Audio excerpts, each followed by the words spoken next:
te beschermen.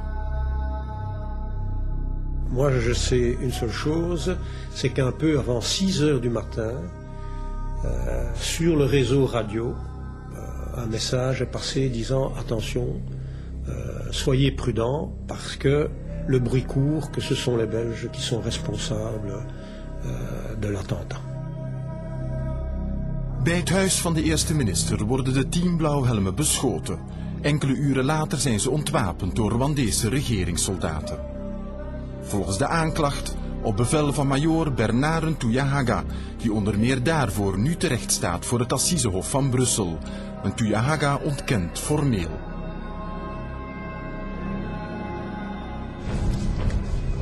Ze stappen in zijn minibusje, want Ntouyahaga belooft dat hij hen naar een veilige plek zal brengen.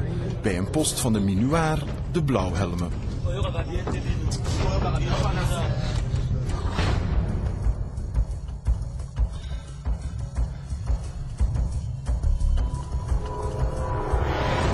Het wordt het kamp Kigali enkele minuten verder. Volgens de aanklacht heeft Ntouyahaga daar gezegd aan woedende militairen in het kamp dat de 10 Belgen hun president hebben vermoord. Ntouyahaga ontkent formeel.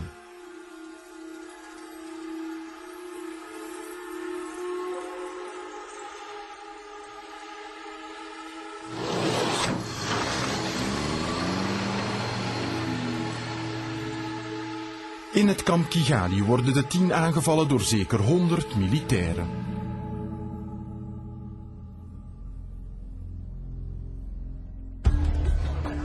Laurent Nubaha was in april 1994 de commandant van het kamp Kigali. 13 jaar lang heeft hij in het Congolese regenwoud geleefd. Niet de Belgische justitie, wel de advocaat van de beschuldigde op het proces, heeft hem met veel moeite naar België gehaald, want hij is een topgetuige. Nubaha heeft zelf nauwelijks iets te vrezen. Volgens bijna alle andere getuigen heeft hij geprobeerd om de Belgen te redden.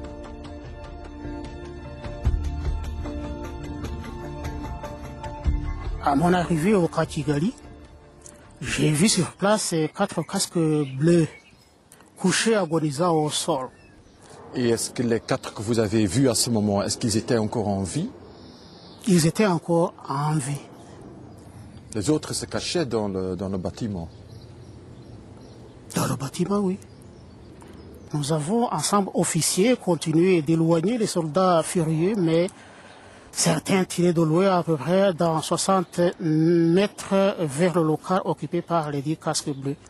Est-ce que vous-même, vous étiez en danger à ce moment? Oui, parce qu'on se trouvait entre les deux feux. Donc, il y avait les tirs des agresseurs et il y avait aussi certains coups donnés par ceux qui se défendaient à partir de l'intérieur du local. Les agresseurs disaient que ce sont ces casques bleus qui ont tué leur président et leur chef d'état-major.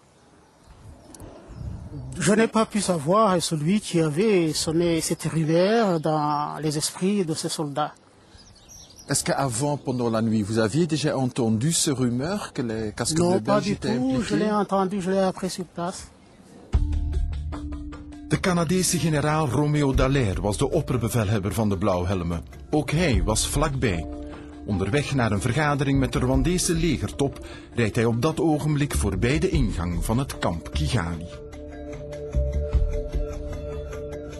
Quand j'ai vu les 2 soldats belges étendus, parce que tout de même, il était en uniforme belge, donc c'était 2 soldats belges, ce que ça a fait, c'est que ça a amené le choc de dire oui, on est ciblé. Et dans ce contexte-là, la priorité, c'était d'assurer que la mission ne tombe pas dans le gouffre, qu'on allait tous être mis à partie et de créer des situations où j'avais des soldats, des officiers non armés partout dans le pays, particulièrement derrière les lignes des extrémistes, et à ce moment-là, tout mettre ces gens-là à risque. Entre 10 et 11 heures du matin, le général Dallaire et le major Maguen se sont trouvés devant le camp Kigali. On remarqué que quelque chose se passait, quelque chose d'anormal se passait. Et que moi, on ne m'a jamais informé que, éventuellement, à la limite, restons dans le vague, mais que éventuellement quelque chose se passait au camp Kigali.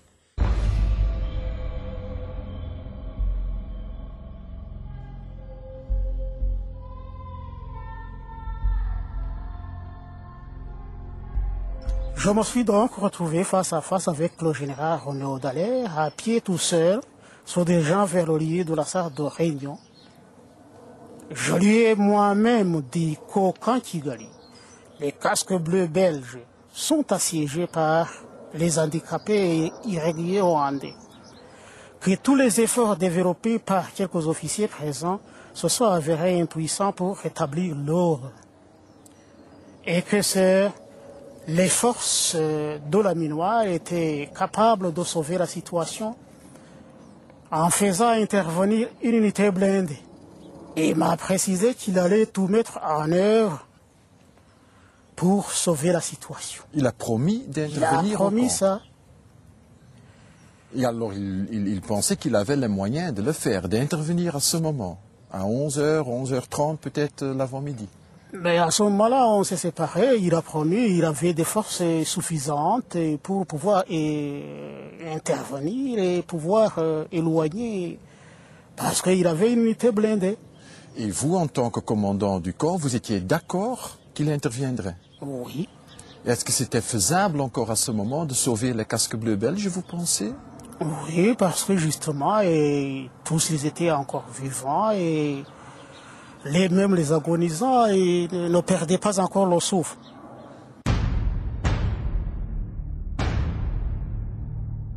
Ma mission, c'était ma mission. C'était pas seulement les 10 soldats belges.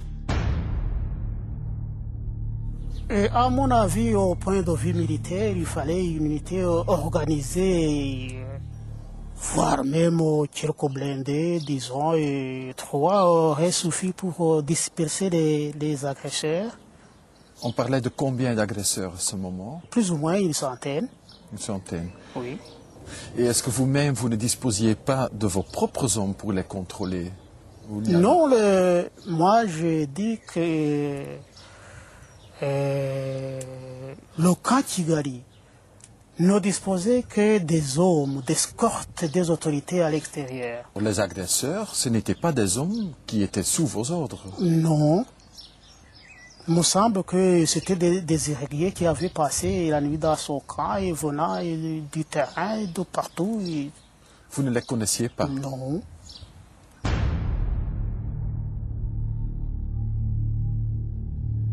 En fait, le peu d'officiers intervenant dans cette affaire pour éloigner les irréguliers,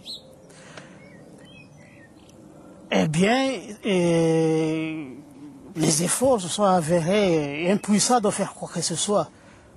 Alors tout le monde est parti et ils ont laissé les victimes à la merci des irréguliers. Est-ce que vous ne pensez pas que vous avez sous-estimé la situation particulière des 10 casques bleus belges? Non. Non, parce que n'importe quel de ces groupes qui avaient été piégés ce jour aurait pu être tué. 1 week na de dood van de 10 Belgische blauwhelmen vertrekken alle Belgen uit Rwanda, een beslissing van de Belgische regering. De MINUSMA, de VN-macht, is hun ruggengraat kwijt. Quand j'ai appris qu'il était question de retirer le contingent belge, je me suis exprimé à l'égard du chef d'état-major de l'armée et je lui ai dit, mais dans les circonstances actuelles, on ne peut pas partir. Si nous partons, ce sera un bain de sang. Et en parlant de bain de sang, je parlais de dizaines de milliers de morts. Ça, j'en étais bien conscient que ça, c'était la conséquence directe de notre retrait. De hel barst los.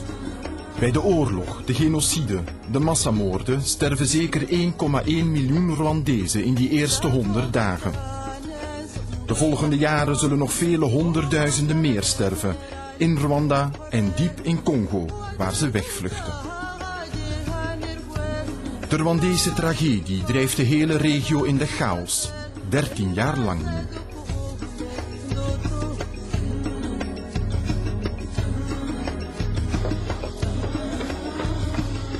In de wouden van Oost-Congo dolen nu nog zeker 100.000 Rwandese mannen, vrouwen en kinderen rond.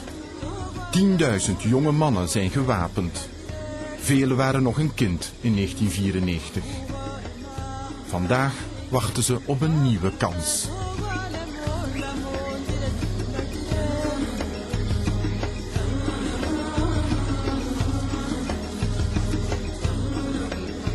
ntegereje amahoro kwaza mu Rwanda nkataha mu Rwanda. Nteganya gutaha mu gihugu ariko nta mutekano uriyo. Ntegereje gutaha mu Rwanda, ikibazo nuko nta mutekano uhari, nuboneka nzataha.